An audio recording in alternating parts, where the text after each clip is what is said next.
সবাইকে পহেলা বৈশাখের অনেক অনেক শুভেচ্ছা। আবার চলে আসলাম তোমাদের জন্য আমার নতুন একটা get ready with me video নিয়ে। আমি সবসময় খেয়াল করি তোমরা আমার গেট রেডি উইথ মি ভিডিওগুলো অনেক বেশি পছন্দ করো আর সবসময় অনেক বেশি কোয়েরিজ করে থাকো। সো আজকেও তোমাদের সাথে আমার খুব সিম্পল ওয়েতে একটা get ready with me video share করব। বাইরে যেহেতু অনেক গরম তাই আমি ওদিনের ক্লোথের জন্য সিলেক্ট করেছিলাম আমার এই টপসটা, আর সাথে ছিল প্লাজো। অ্যান্ড আমি প্রত্যেকটা আউটফিটের সাথে সব কিছু ম্যাচিং করে পরতেই পছন্দ করি, আর ওয়াচ তো আমার সবসময় পরাই হয়। সো একদম ড্রেস রেডি করে এরপর চলে আসি আমি মেকআপ করার জন্য। আর ফার্স্টেই আমি আমার ফেসের মধ্যে এখন দিব পন্সের সুপার লাইট জেল। এই জেলটা দেওয়ার পর ফেসের মধ্যে মেকআপটা খুব সুন্দরভাবে বসে।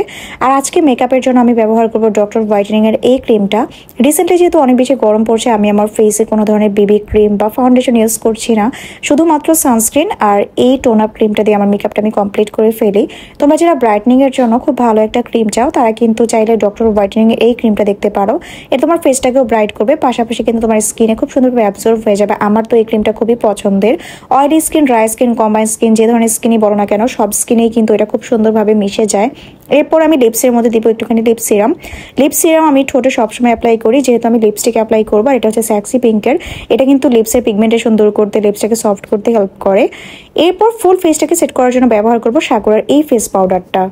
সাকুরার এই ফেস পাউডারটা এত বেশি ফুল কভারেজ, এটা অ্যাপ্লাই করার পর এটার পিগমেন্টেশন দেখে তোমরা নিজেরাই অবাক হয়ে যাবে। এটা ব্যবহার করলে আলাদা করে ফাউন্ডেশন বা কোনো কিছু একদম ব্যবহার না করলেও হয়। আর এটা কিন্তু ডার্মাটোলজিস্ট দ্বারা টেস্টেড, খুব সুন্দরভাবে স্কিনে মিশে যায়। অ্যান্ড এটার মধ্যে SPF 40++ দেওয়া আছে। এটা ইউজ করলে আলাদা করে যদি তুমি সানস্ক্রিন নাও ব্যবহার করো তাহলে কিন্তু তোমার স্কিনটা অনেক বেশি প্রোটেক্টেড থাকবে। আর এটা সব ধরনের স্কিনে সুইটেবল। এটার সব শেডের মধ্যে আমার সবচেয়ে পছন্দের শেড হচ্ছে 1 নম্বর শেডটা। এটা সব স্কিনের সাথে খুব সুন্দরভাবে যায়। সো আমি আমার ফেসটাকে সেট করার জন্য এটাই ব্যবহার করি, যেহেতু এখন গরম আর স্কিন অনেক বেশি ঘামে। মেকআপটা যাতে অনেকক্ষণ পর্যন্ত লং লাস্টিং থাকে তাই আমি এটা অ্যাপ্লাই করে নিয়েছি। এরপর আমি আমার পছন্দের প্যালেটটা ব্যবহার করব। এটা হচ্ছে আই ম্যাজিকের ব্লাশ অ্যান্ড হাইলাইটার প্যালেট। এই একটি প্লেটের মধ্যে তোমরা একই সাথে ব্লাশ, হাইলাইটার, পাউডার সব কিছু পেয়ে যাবা। আর এটা একটা পাউডার প্যালেট। আমি সবসময় লিকুইড ব্লাশ প্রেফার করি, বাট সেদিন ভাবলাম যে একটুখানি পাউডার ব্লাশ অ্যাপ্লাই করি। অ্যান্ড পাউডার ব্লাশগুলো কিন্তু অনেক বেশি লং লাস্টিং হয়, ফেসে অনেকক্ষণ পর্যন্ত স্টে করে। আর আমার তো খুবই পছন্দের এই প্যালেটটা। এটা দিয়ে মাঝে মাঝে আমি আইলুকও করে ফেলি, আমার এত ভালো লাগে আর খুবই পিগমেন্টেড। দেন একটুখানি আইলাইনার অ্যাপ্লাই করেছি। আমি এখানে প্যাস্টেলের আইলাইনারটা ব্যবহার করেছি। আর মাস্কারার জন্য ব্যবহার করবো আমার পছন্দের একটা মাস্কারা। এটা হচ্ছে এসেন্সের আই লাভ এক্সট্রিম। আমি এত মাস্কারা ইউজ করেছি, বাট এটা ছাড়া আমার একদমই চলে না। এটা এত ভালো। তোমাদের যাদের চোখের ল্যাশ অনেক বেশি ছোট, তোমরা এই মাস্কারাটা একটা ট্রাই করে দেখতে পারো।